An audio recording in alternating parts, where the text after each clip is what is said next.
Stephen, just a lot of patents, thousands that Huawei has. How do you ultimately look to monetize all of this? You've been launching this licensing website as well just in the last few days. You're providing details of how you're going to have bilateral licensing programs. Do you sell to Apple and the like, even within these sanctions? How do those sorts of conversations go with big tech giants? Well, so regardless of Huawei sales, our patent portfolio covers many of the telecommunications products globally. So for instance, in 5G alone, we own approximately 20% of all standard essential patents globally for 5G.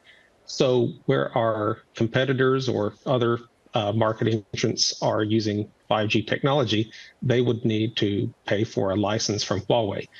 We're not, though, primarily concerned with monetizing, making revenue. In fact, one of the drivers of releasing the number, $560 million in revenue last year from patent licensing, was to show that in the grand scheme of things within Huawei, that patent licensing is not our business emphasis. Certainly my team, we're proud of the work that we've done globally in licensing, and for 2 years straight, we've been net positive in patent licensing, but Huawei certainly is a product and services company. So this is transparency to allow people to see within context that it still is the productization that Huawei is driving for. Andy, therefore, help us define what Huawei is now, because in many ways you have pivoted. You were survival mode, now it's more focused on B2B. How do you summarize really what Huawei stands for now?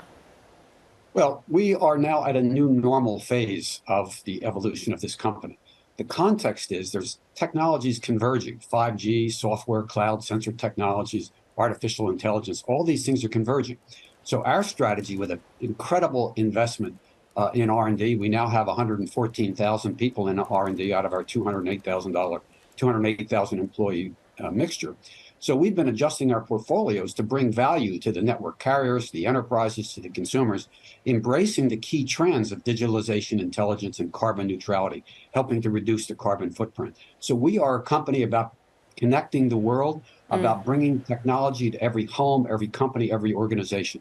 And frankly, it's really exciting to be a member of this, an employee of this company. Andy, it's hard, and you know this well, having worked with the White House prior to Huawei, to do this while navigating such sanctions. Do you ever see a world in which that will be alleviated in this current geopolitical environment? Well, there's an awful lot of countries in the world that are eager to do business with us, and thousands of companies to partner with us. And in fact, when you look at the world, we have formed digitalization partnerships. When you global Fortune 500 companies with 267 of the global Fortune 500 and 700 cities. So we're not so concerned about what we can't do. We're excited about what we can do and how we're bringing the technology to the world, including 5.5G and including our Pangu AI and AI for industry approach, which is, I think, going to generate quite a bit of revenue. Okay, I like that you went to the AI. How much focus is there on AI IP at the moment, Stephen?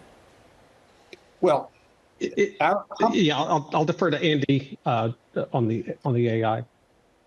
Yeah, so our company looks at the larger world where the future of computing is everywhere. There's going to be an intelligent world. There's going to be Internet of everything. And 5G and increasingly 5.G are going to help bring that about. We think artificial intelligence is going to rewrite everything. And so our lead for Huawei Cloud, for example, Zhang Pingan, has said the Pangu model of AI is not about writing poetry. It's not generative AI like the most publicity.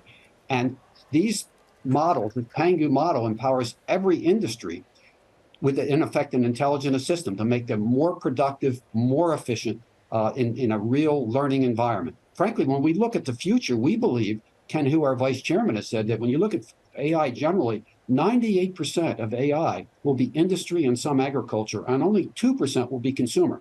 So hopefully the United States is going to really get all in about the benefits of digitalization and transformation.